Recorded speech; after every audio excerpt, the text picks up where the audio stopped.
अस्सलाम वालेकुम। क्या आपका टूथपेस्ट हलाल है? क्या आपका 50 ग्राम का टूथपेस्ट जो है वो 4 मंथ तक लास्ट करता है? क्या आपको फ्लोराइड के नुकसानात पता हैं? अगर ये सारी चीज़ें आपको नहीं मालूम तो मेरी वीडियो वॉच करें।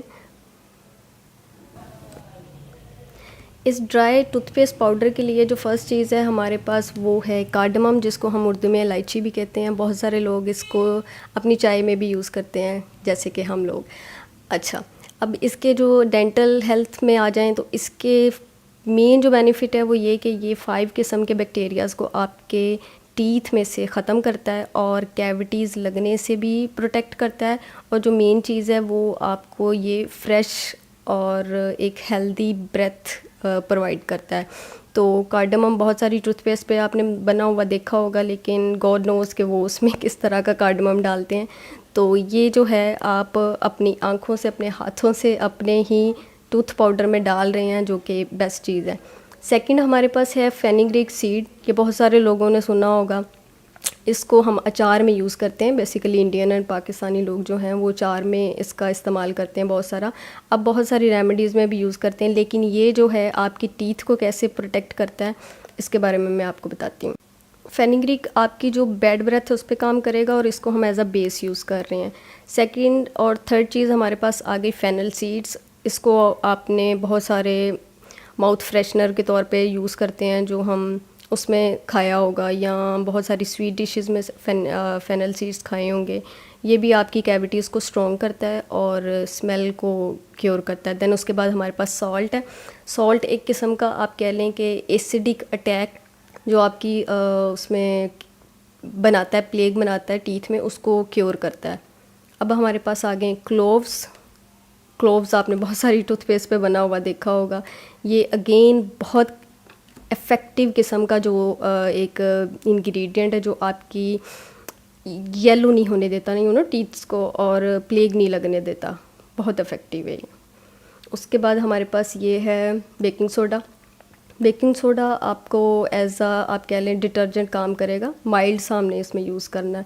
एक उसके लिए आप एम्प्टी जार ले लें जिसमें आपने ये पूरे का पूरा मिक्सचर ग्राइंड करके यूज़ करना है इसको as a tooth powder.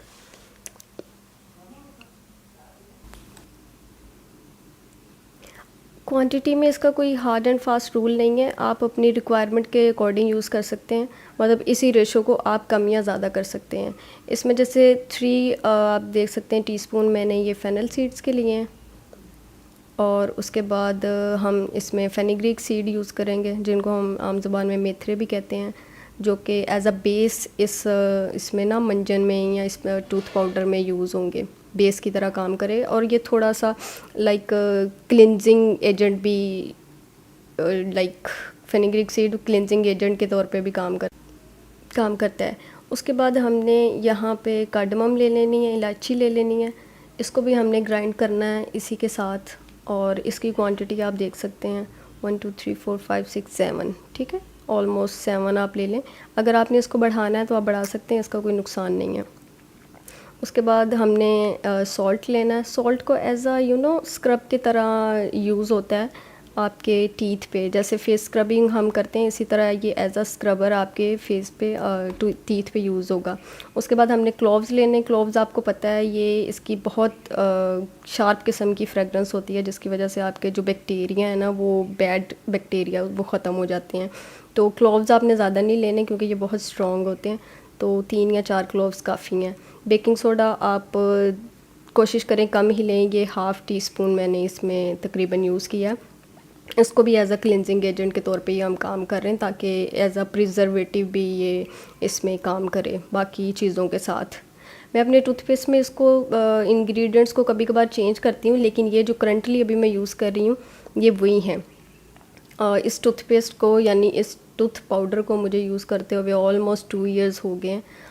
Corona से मतलब जब स्टार्ट हुआ था उसके बाद से मैंने इसको यूज़ करना शुरू हुआ था, तो अभी तक मुझे इसके बहुत अच्छे रिज़ल्ट्स मिले हैं। मेरे जो नीचे वाले टीथ थे उनमें प्लेग बनना शुरू हो गया था, और लाइक मेरी जो टीथ की नेचुरल शाइन थी वो एकदम से आप कह सकते हैं येलो होना शुरू हो गई थी। मे भी वो मेरी पुअर डाइट की वजह से था, लेकिन ये कि इसके बाद मुझे इससे काफ़ी फ़ायदा हुआ है। अब मैंने इसको ग्राइंड कर लिया है। मेक श्योर आप इसको बहुत अच्छे से ग्राइंड करें। जो फेनिग्रीक सीड्स हैं ना वो बहुत मुश्किल से ग्राइंड होते हैं, लेकिन इतनी भी मुश्किल से ग्राइंड नहीं होते वो। जस्ट आप कोशिश करें कि अगर आप पहले उसको अलग से ग्राइंड कर लें तो वो अच्छे से हो जाएंगे। फिर उसके बाद आप ग्रेजुअली 2-3 चीज़ें और मिक्स कर लें उसमें। तो ये एक फ़ाइन पेस्ट बन गया आपके सामने। और इसको मैं अभी एक एम्प्टी जार में ट्रांसफ़र कर देती हूँ। उससे जाते जाते मैं आपको फ्लोराइड के नुकसानात बता दूँ। फ्लोराइड से आपके जो टीथ हैं वो बहुत येलो होना शुरू हो जाते हैं। उसके बाद स्पेशली मेरे केस में मेरे तो जो लिप्स हैं ना वो ब्लैक होना शुरू हो गए थे। मुझे बहुत अरसे बाद पता चला कि मेरी जो लिप की सेंसिटिविटी बढ़ रही है ना वो जस्ट इसके टूथपेस्ट के यूज़ की वजह से बढ़ रही है। और मेरे चैनल पे ऑल अबाउट आपको पता है कि मैं सिर्फ हलाल चीज़ों का रिव्यू करती हूँ, तो ये मेरे ख़्याल में सबसे बेस्ट और हलाल टूथपेस्ट है। वैसे तो पाकिस्तान में बहुत सारी हलाल टूथपेस्ट हैं, लेकिन मैं फिर भी प्रेफर करती हूँ कि मैं ऐसी चीज़ें खुद बना लूँ जो मेरे लिए ज़्यादा बेस्ट हों। और बिलीव मी ये 4 से 5 मंथ तक लास्ट करता है ये छोटा सा जार। और वीक में मैं तकरीबन 2 टाइम सिर्फ टूथपेस्ट करती हूँ, इससे ज़्यादा नहीं। वो भी अगर मुझे लगे कि मुझे इसकी ज़रूरत है, अदरवाइज़ नो। अभी अब जो मंजन बन गया था इसको आप थोड़ा सा अपने हैंड पे लें और इसको ब्रश के साथ आप यूज़ करें। डेली 2 टाइम भी कर सकते हैं। अगर आपने टूथपेस्ट करना है तो आप इसको 1 टाइम भी यूज़ कर सकते हैं, नो प्रॉब्लम। तो इससे आपके जितने भी टीथ के प्रॉब्लम्स हैं इंशाल्लाह वो रिकवर हो जाएंगे। अगर आपको सेंसिटिविटी है, ब्लीडिंग है गम्स में, या कोई भी किसी किस्म का भी प्रॉब्लम है, इंशाल्लाह it will sort it out completely.